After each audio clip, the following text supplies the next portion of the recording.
I'm here with Mayor Dalton George of Boone, North Carolina. We're here for two purposes. One, for the local mayor's video that I'm doing, and then two, for just Boone videos. So first of all, I'm doing a video basically just completely fueled by blind ambition, where I go out and I interview every mayor within the surrounding area. Wow. And I've had this idea for a while where I'm just gonna go ask all of these local mayors the same questions, and then just compile all of their answers.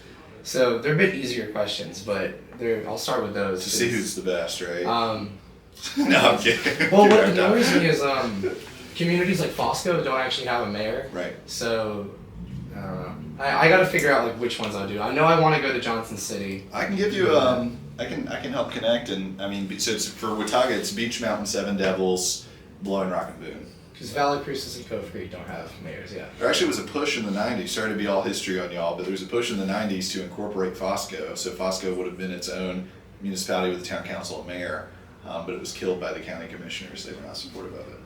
It's kind of interesting. Because really, if anything else was a town, Fosco would make more sense than like Seven Devils or Beach. But 1 second. yeah. Oh, my SIM card died. My SD card died because the 2 channels takes up. So there's 4 settings. Yeah. This one is the one I've been recording on. It Okay. records twice. Okay. So if I record an hour-long interview, it's 2 hours of file. Awesome. And then the rest of them just record 1. Yeah. I don't really know. I'm not a camera guy. I just need to know just the basics just to be able to do Just things. to turn it on, yeah. Okay, I'm the same way. so let's get started. Every leader has a why. Could you share a bit about your path to the mayor's office and what specific moments or issues made you realize you wanted to lead? Yeah, so, I mean, growing up, I was not in a political family and was not the type of person that was, trying to generate my campaign for whatever office that I could identify. I really got interested in politics kind of later in high school as I started to just kind of read books, right? I read a couple of books that my dad had brought home that he had kind of almost thrifted. He had worked at the furniture market and would just take things that they were about to throw away. And stumbled into a couple of books and decided wanted to volunteer in campaigns. I grew up pretty poor, in rural North Carolina, and for me it was like so many of these issues I'm reading about really pertain to me and my experience, right? It was just me and my dad. We were on a lot of government assistance, struggling after losing his job due to some of the exodus of manufacturing in North Carolina. And so I was like, man, I have some skin in the game and I'd like to get involved, and started on campaigns. Still no ambition to run for office. When I came to Boone, first in my family to go to college, wasn't getting a lot of support from back home. I was really kind of taken aback by the way that people were being treated in the rental market.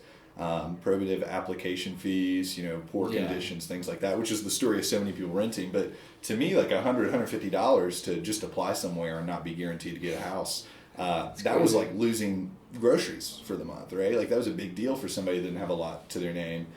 And I started to talk to my neighbors about it. I started to organize, started to go to town council meetings to try to just make things a little bit more fair, because I figured this is my experience. This is the experience of my community as well. I mean, so rarely are people struggling on an island, right? They're struggling in this kind of shared experience. And started showing up to every council meeting, talking about what we can do for working folks, for renters in town. And I think it's important to note too, for the people listening, it's like, it's not just students that are renting, right? There's older folks on fixed income. There's working people. There's locals. I mean, this is the experience that's pretty universal, and would not quit showing up until somebody did something about it. And the council was great, and some of the items that I was talking about, they actually introduced and adopted through just kind of dogged determination. And then there was this one older woman that was dealing with mold that I personally helped get some repairs. And she's from here, and she asked me when an election was coming up, I was a senior at that time, well, why are you not running, right? You're going to every meeting, you're telling them what to do. And I was like, gee, I never really thought about that. But I chose to do so and was elected. So I think my reason why really comes from this place of just like, I wanted to do good for people just for the sake of it.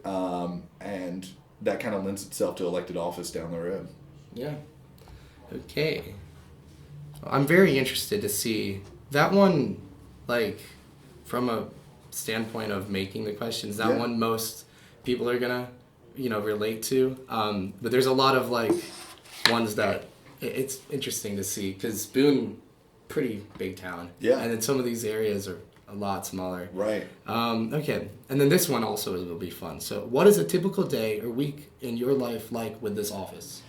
Yeah, so the thing that many folks might not know is that being mayor is not a full-time job. So you get kind of part-time pay, and if I were to kind of even it out based on the hours I'm working, it's probably about $1 an hour, maybe a little less if it's a busy week.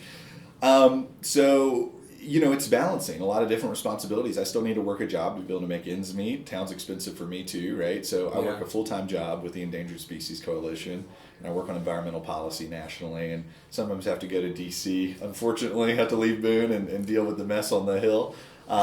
It's fun, yeah. And then also dealing with constituent issues, communicating with people. So really not a day goes by where I'm getting an email or a phone call from somebody that's dealing with an issue in town or wants to talk to their elected representative, and being responsive to those things. Additionally, if you want to be a good elected official, you need to be researching policy that you can introduce. I think some people have the attitude, I'm just going to let things percolate up to me and I'm just going to vote yes or no. I've always wanted to be aggressive in policy and try to make sure I'm pushing the envelope, that I'm putting things on the agenda, that things are happening because I'm here, right? They're not just happening around me. And so I'm always doing research. Usually in the evenings, if I have some free time, I'll look at other communities across the country, try to get inspiration, craft policy.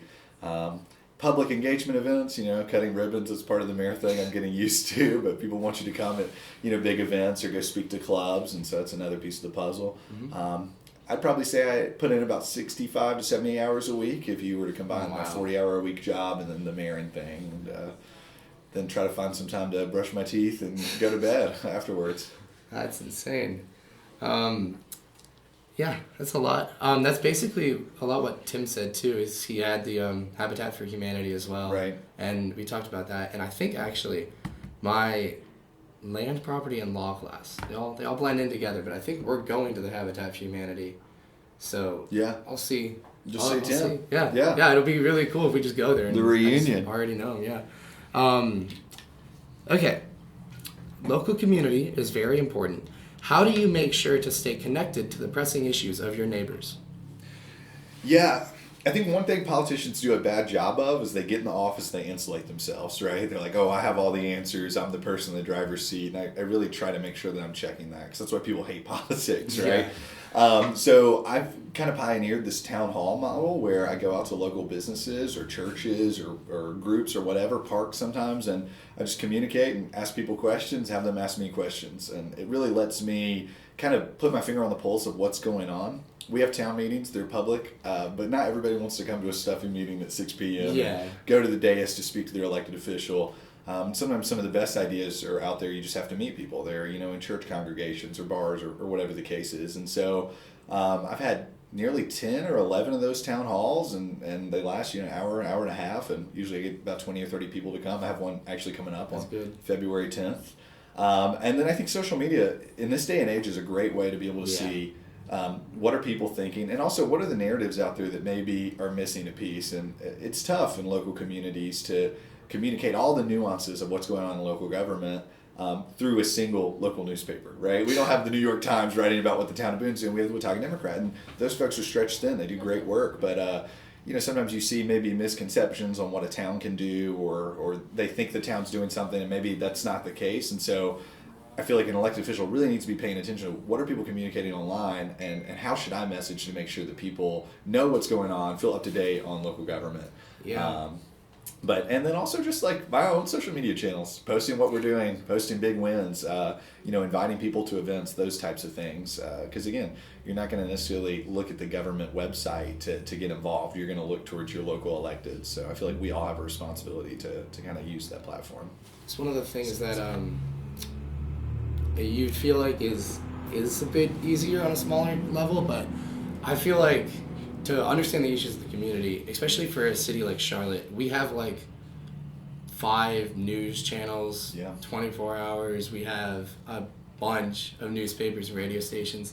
So it's, you're never going to be able to talk to everyone, but you're certainly able to learn everything. But I've talked to a couple like smaller communities, and it's different because, you have people, but you don't have like, news all the time. I mean, your news channel here is basically just the Charlotte news channel. Right.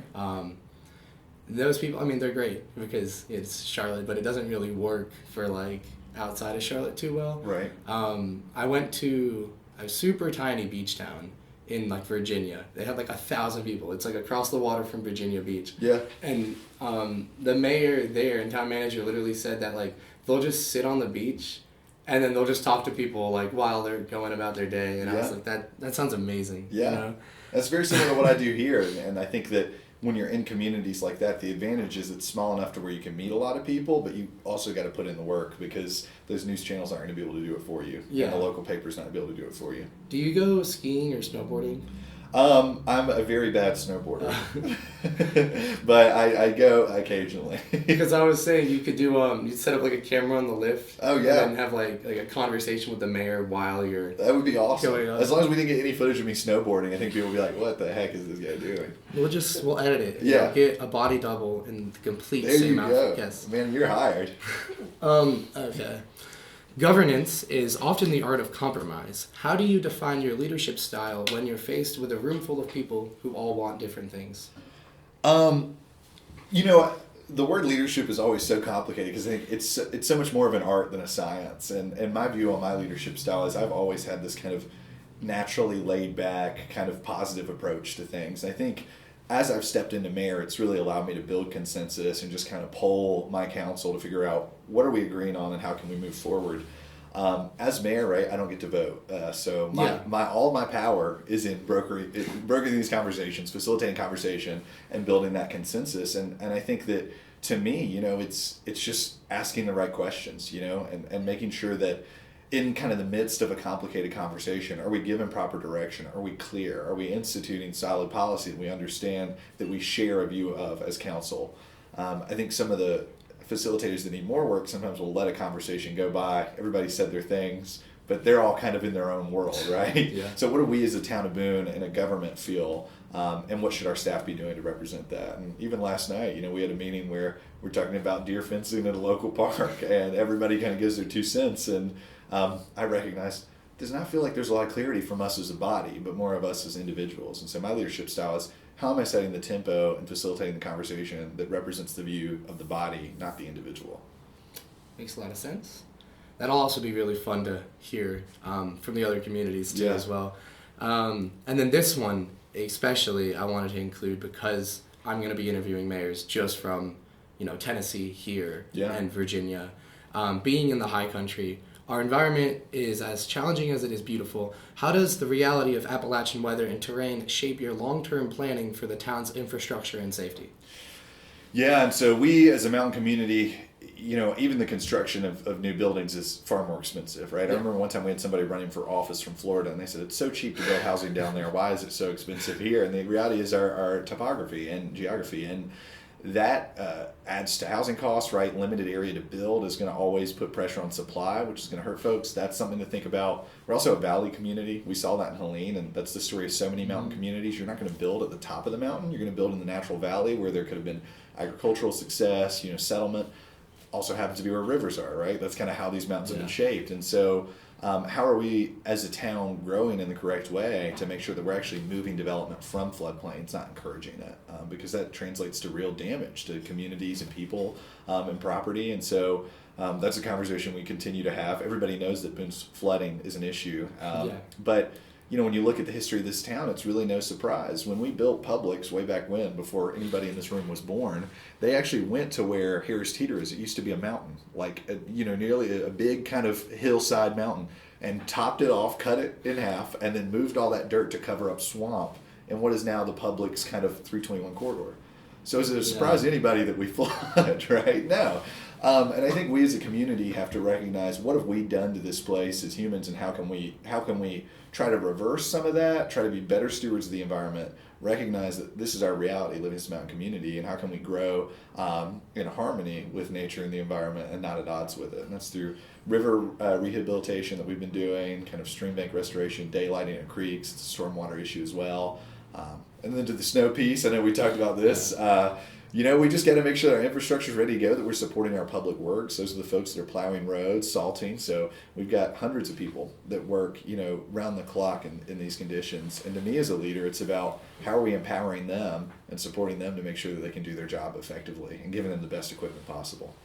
awesome. I love this camera too because you see that little red light? Yeah. Tells me it's recording. The old one didn't do that. And the old one, it capped out at 20 minutes. Yeah. So it just stopped. Yeah. And because this is, 13 years in the future, it just lets you record as long as you want. There you go. Your worst nightmare is like it was off the whole time. You're like, Yeah. oh no. No, I was This is terrified. an audio podcast. I have a lot more on the snow later because that's Okay. always fun to talk about. Yeah. And I'm pretty sure. Let me just check, but kind of. You can't really see the snow in the background in the camera just how the lightings work. See the salt probably. No, yeah. It's more like it's like a dim haze and then it's just you. Yeah. Okay, so the next one is about the town and county, but I already have that from Tim. It's I don't think it's changed that much. It's changed a little bit. The relationship. Yeah. Yeah. Here, I'll say it. So, no town is an island. How would you describe the current dynamic between your town and the county, and what does the balance of power look like? So historically, it's been tough, and that relationship has been kind of strained. But I would say the relationship we have with the county right now is better than it's ever been. And part of it is I think that I've been able to really work well with the chair of the county commission, who's actually a member of another party, right? And we don't see eye to eye on everything, but we've both recognized a lot of this beef goes back to 2013, right? Way back when, before either of us were even thinking about running for office. I was in 8th grade, so I'm like, if I would have got my stuff together and quit playing Xbox, I could have came and solved some of the problems in town, but I'm sorry, everybody, I didn't do that. But it's allowed us to kind of have this reset button and this recognition what's happened has happened, and how we can move forward and grow together and recognize that when Watauga County wins or Boone wins, we're both better off for it. And that kind of attitude towards governance, we're better off. And another piece of it is there's a lot of complex issues being a university community, having to work with the state government the way that we do with a university community, and having a town and county that recognize we're not going to agree on everything, but also like the way that growth and the university impacts us is very similar. And so communicating and having a good relationship to lean on one another, it's going to allow us to negotiate better and represent the interests of our community to the university, and hopefully so we can all get on the same page and grow in a way that benefits us all. Yeah. And this is just a question for me. Do you know, is the county commissioner's election this fall? Yeah. So it's a separate year from the mayor. Yeah, so county runs in regular, all elections are regular, but they run in midterms and presidentials. We run in off years, so we run in odd years. 2025, 2027 will be the next town council election, and then the mayor will be up in 2029. The mayor's 4 years? Mm-hmm. That's interesting. I think I knew that, but I didn't really know it because Charlotte's is 2 years, and that's what I'm just so used to. Yeah. Okay, and then this is the last question for that whole project. What is your favorite part of your community and Appalachia? Geez, my favorite part of this community, and I guess every elected official would say this, but I mean it so seriously, is just the people. I had this real experience when I was first elected to council. It was during Boone, which was kind of this great, meeting of everybody, and I was walking down the street, just everybody I was recognizing and cared about them, right? I mean, it's like, oh, this person works at this nonprofit I like, or oh, I've seen this person, waiting tables, and they've always been really kind to me. And it's a realization, like, you don't get that everywhere, and it's so rare in life that you're involved in a community that you feel like cares about you as much as you care about that, and you feel like an active participant. And I think Boone is a special place where it's kind of this melting pot, right? We have some locals, we have some people that have came here and are trying to build a life and contribute, but there's this kind of commitment to your neighbor that's rare elsewhere. And it's evidence in the nonprofit community. I mean, the nonprofit community we have here that's dedicated to helping people doesn't exist in other communities, in some major cities, right?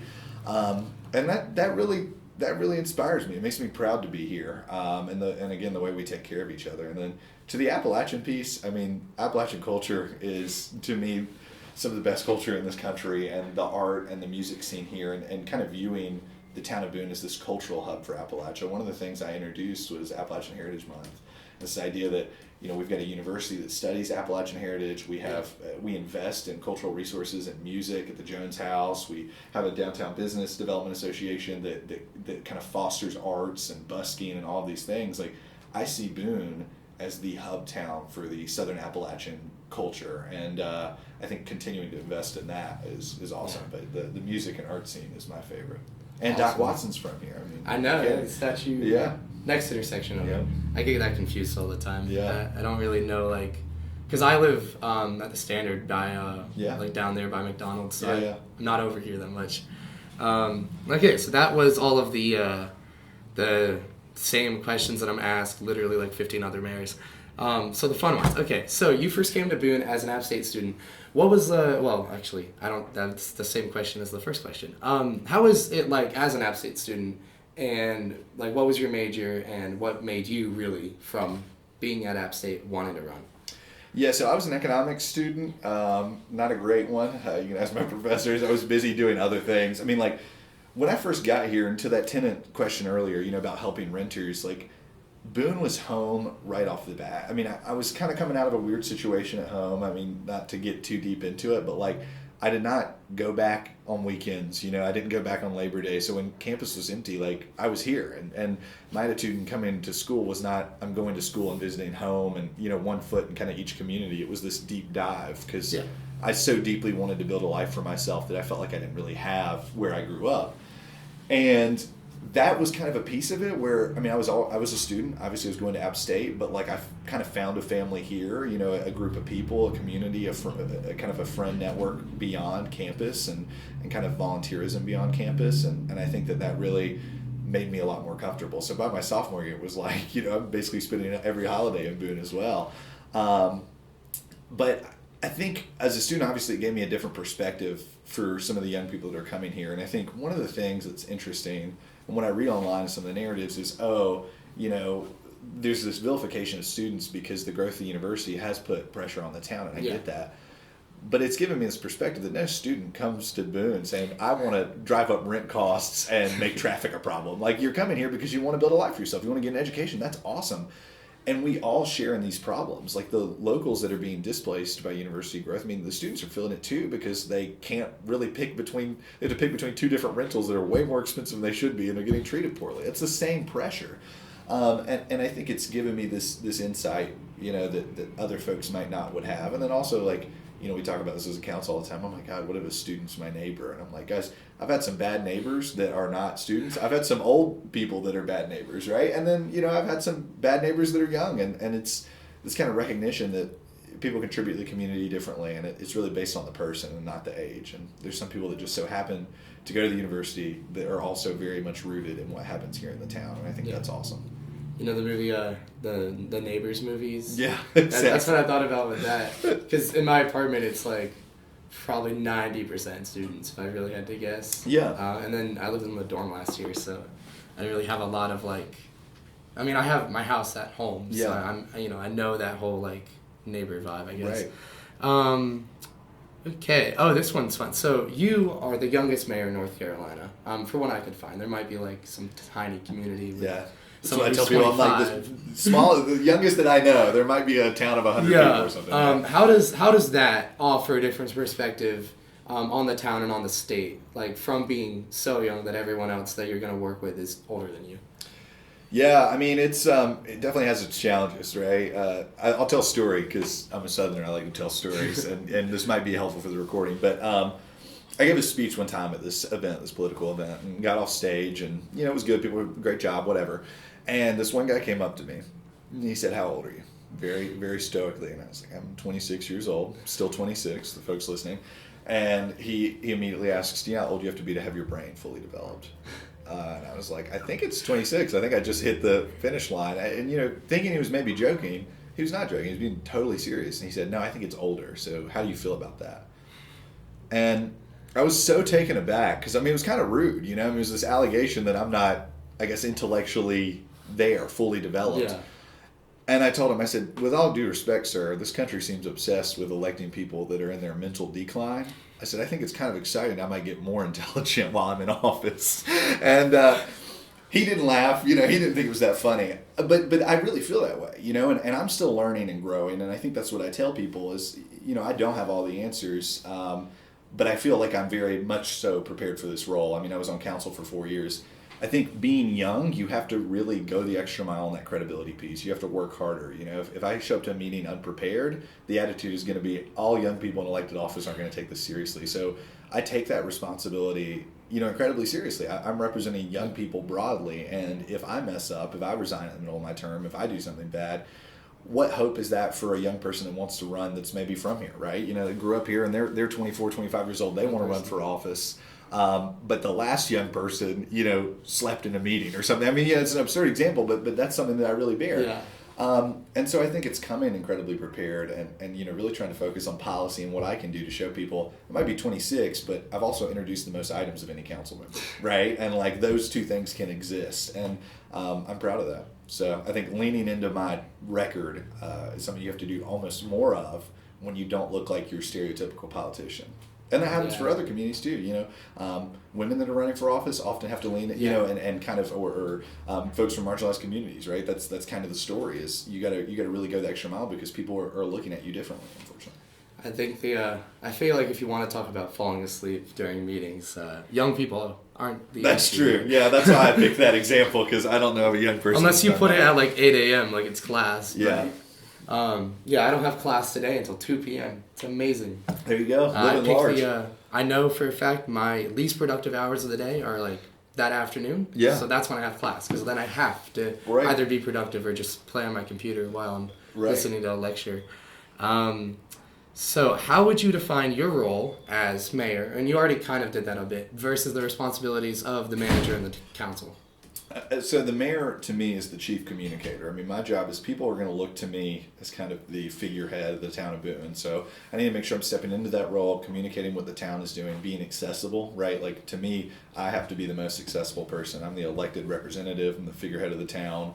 And then also kind of like the point guard, for lack of a better word, for council, right? So I'm kind of facilitating it, but we're probably not doing well if I'm taking a lot of shots, right? Like, I want my council members to be able to kind of drive policy as I facilitate the flow and tempo of the way the town's going. The manager is kind of like the executive director. So they do the day-to-day operations. That's the person whose full-time job is running the government. And then the rest of us, right, are part-time. So council's role is mainly legislative, and you know, they aren't expected to go to all the functions and maybe communicate as often. They're expected to kind of know policy well, be introducing it, sponsoring items, voting. But again, for me, it's like chief communicator and trying to help people understand it. And I'm still dipping my toe into the policy realm, I will say. And even though I can't vote, I very much view the role of mayor as being a champion for policy that reflects my community. And I've done that with the tenants' rights legislation. In my first meeting as mayor, and I had 2 items on the agenda just last night related to conservation and public lands. So that's good. Yeah. The town manager, he's named Dale, right? Yeah. For the interim. Yeah. Okay. For my my advisor, I only talked to him once a semester, so, but I told him about my internship, and he just gave me his number because apparently we had the same advisor. Yeah. In the Government Justice Studies College, so. I don't need it anymore now because I have the internship in Charlotte, but I do have his number, so I'm going to talk to him. He's back there too. Well, that also works. He's way back in the back left. Okay, so for you, and it's something that I really want to do because you're going to be here apparently for the next 4 years, so you'll still be here after I've graduated. I definitely want to dive deeper into other projects. So I have a question that's basically, what is 3 big picture goals that you want to achieve for this town? And you've already kind of implied some of them. Yeah. So. Continuing to lead on conservation, public spaces. So my day job, I work as a professional conservationist, and you know, we're in the Appalachian community. Protection of habitat, development of parks and third places for people is incredibly important. I sponsored a piece of legislation in tandem with the county that is going to lead to the biggest expansion of parks and public spaces in 30 plus years over by Brookshire. It'll be 30 acres added. That was an idea I had that the county partnered with, so I want to see that come to fruition, right? We have the plan in place. We need the funding. I want to be a part of that. Second, you know, I think getting a grip on housing, making development work for everybody. We just approved the first project in the town's history where the developer is mandated to provide workforce housing for our public educators, public safety, and committed funding in $250,000 to connection of greenways. It's the only time that's ever happened. That's great. And a lot of people, students, non-students, locals, whatever, they see new development come and they get frustrated, and I get that, right? Because it puts a lot of pressure on things. We need new places for people to live, right? That's something I recognize. But how are we making sure that new development is including people that are already here? And I think that is the roadmap. I'm so incredibly proud of that. And then lastly, I think it's continuing to position Boone as a regional leader. For a long time, I think that we could have done a better job as elected officials and stepping into that, right? And representing not just ourselves, but the kind of entire northwest part of North Carolina and Appalachia as a whole. And so beating that drum, sharing our wins, meeting with the governor, meeting with elected reps in D.C., and kind of communicating Boone's needs, making sure that we're in those rooms, making sure that the people of this town are being represented in discussions that are going to have a huge impact on us. Have you met with Governor Stein since you've been elected? I've met with his team and have continued to communicate with them. I don't know if they've been here since then, because I know they did a lot, obviously, post-Helene. Yeah. Just trying to... I'm definitely going to try to reach out over the summer, but being in Charlotte, there's a lot of connections. Yeah. Like Jeff Jackson also helped work for the Veterans Bridge Home, too. Jeff's awesome. He's great, yeah. But I had something else that I was going to say. Oh, yeah, so I do merit badge videos. I don't really know, I'm still kind of figuring out how I want to do them. Yeah. But there's a sustainability merit badge. So if you want, I would love to actually go to your other job and I can film it, talk about sustainability. Cool, yeah. I have to figure out what I'm actually doing. But, yeah.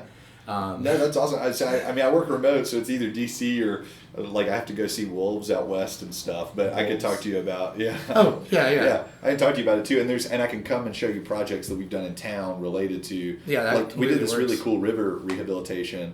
And people are like, oh, why are you putting money on restoring rivers? And it's a stormwater issue. Some of the rivers that we've actually helped rebuild and restore were the best managed during Helene because the natural flow of water was corrected. And secondly, this is so cool to me as an environmentalist, is when we did this stream restoration, there was 4 different species of native fish in that stream. 4 weeks after, and this is years long process. Vegetation has to regrow, riparian buffers, 16 different native fish in 4 weeks. So we're in a world where there's a climate crisis, there's an extinction crisis, but the town of Boone, if we recognize we have a responsibility for the natural spaces that are in town and we can lead on it, that benefits the entire community and the region. So I get really excited about that. Yeah, I'd love to actually delve into that. There's 139 merit badges. Yeah. So there's a lot that I'm trying to do here, truck transportation. Yeah. With the Cadwell Community College that's down there because they have the truck driver teaching. Do you know Josh Platt, the professor in the department? I don't know if you took it. He's a planning professor, but he also might be new. A lot of what you said with the river and the streams, we basically were doing that in class. Cool. So I was wondering if you talked to him. No, and I'm not, through my professional job and through town council, I have no academic training in it, though I feel like I've become a professional in recognizing, stream health and restoration. So I would love to meet with them, and, there's some folks who are a lot smarter than me out there, but I just, I pay attention to the government side and what we can do. Okay, so that is all of the fun stuff, and then here is you could describe it as fun, but not as fun, about the snow. So looking back to this past weekend, what exactly went according to plan, and where did our infrastructure face the most pressure? I think everything really went according to plan. We had no power outages, that were a result of kind of grid failure. I think there's maybe a couple of mini ones that were from a disconnection from the homes line, but those were restored really quickly. I think that's a win, right? Especially given what the forecast looked like. Yeah. The one pressure that we're continuing to experience, which is something that most communities do, is there's not enough salt, right? Everybody's trying to buy salt right now. It drives up costs, right? And with all the cold weather that we've been getting, not just as a state, but really a region, and the eastern seaboard and even further out west, there's only so much road salt to go around. So, we continue to try to navigate making sure that we have enough materials to manage storms. And I think we're there, but it gets a little scary, when you want more than you need. And that's the one kind of challenge that we're facing. But I'm really proud of the work that we did this weekend and public works teams and the plowing of the roads, the management of our corridors. I even walked downtown in the middle of it, and our sidewalks were plowed. And there's few communities, even communities that have a lot more resources than us, that not only plow the roads but the sidewalks as well. So yeah, that's great. So apparently it's going to snow this weekend too. I just saw that literally 2 days ago. Updated. And it's also going to be really, really cold. Is there anything that needs to be altered within the preparation given the past week, but I feel like there isn't really much. Yeah, I think we're good to go. I mean, and the thing about Boone is we're the highest elevation town east of the Mississippi with like a population over 10,000. Yeah. Some like trivia fact. So we know snow. We know it well, and our public works team. I mean, they're used to this. We're a well-run machine in that space, and so I think we'll treat it like we normally do. And if it gets to the point, kind of like this previous weekend, where it might look to be like large-scale disruptions, we might have to talk about some emergency response. But if it's a regular, more intense snow event, we'll just manage it, all hands on deck. I feel like it's really just gonna snow. I didn't really see, because for the forecast last weekend, it said like it was gonna rain, right. And then that's why I had so much ice. Like when I went skiing to App Ski, there's the parts where you ski, where it's like ski, and then all of it is just sheets of ice. Yeah. Like the entire parking lot, I slipped like 5 times just getting to my car. It was but $15 tickets, because class was canceled. So yeah, it was great. So that's all I have on here. So one of the things that I like asking elected officials, and especially someone who is so young, is what kind of loose plans or more tight plans do you have for your future? Good question. I've got 4 years as mayor, and to me, I want to focus on that. One of the things I think is unfortunate about some local elected offices is that people hold them and then they view them as kind of a stepping stone, and they don't treat them with the seriousness that they deserve. I mean, the decisions I make here impact people's lives, and I love Boone. I don't really ever want to live anywhere else, and so, you never say never in politics. That's what I'm told by my mentors, but I just want to focus on being mayor. And then if at the end of the term I still feel like I have gas in the tank, I still feel like I have good ideas, I feel like I can continue to improve the town, that I have the energy to do so, I would run again. And, if the town would have me, serve out a next term. But I never want to be one of those elected officials that's just serving to serve, right? Yeah. I feel like the moment I feel like, I've given all I can, and I'm kind of out of fresh ideas, I'm going to step away. And I've said that since the start. I got elected to a 2-year term, and at the end of 2 years, I still got a lot to go. Got elected again, to another 2 years. Still felt like I had a lot to give, and then ran for mayor. So we'll see how I feel 4 years from now. We'll see. Yeah. What is 4 years from now? That's what, 2029? It would be 2031 would be the next. Or wait, no, 2029. You're right. Yeah. I skipped one. So It's interesting. I'll be freshly 30.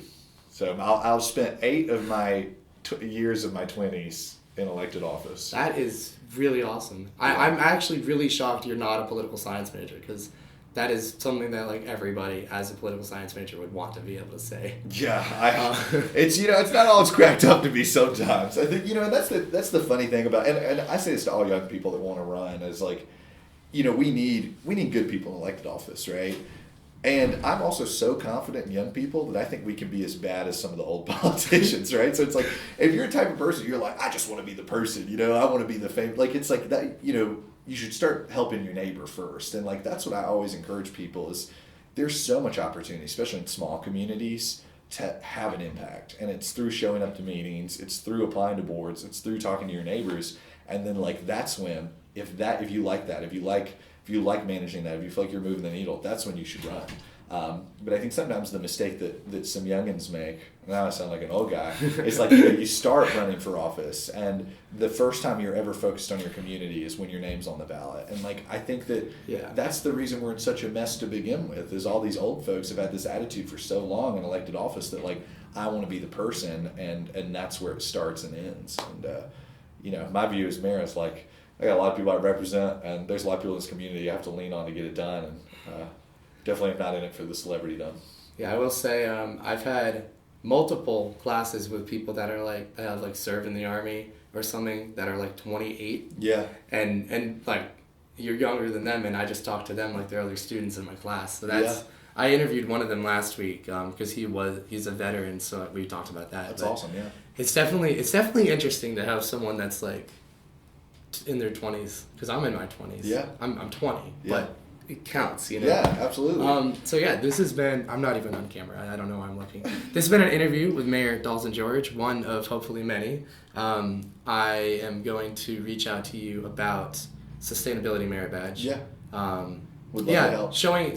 Seeing projects and stuff would absolutely work. Yeah. I need to I'm trying not to teach the badges, because like it's really boring. Yeah. I'm trying more so just to do them on my end and then inspire scouts to be like, oh, that looks fun, I want to do it. And then obviously I would love to go out there and actually like talk about housing and talk about things like that. I haven't really done any videos where I focus on like issues and interviewing like people affected by them. Yeah. But I'm going to do a lot this summer with veterans issues, so it'll be fun. Well, no, that's awesome. And thanks for the opportunity. And if you ever need anything else, reach out. You know how to get a hold of me. So yeah, any last words to the camera until you're on this camera again? No. Thanks for the opportunity. Hope it was helpful and insightful for the folks that end up watching. Yeah. Awesome.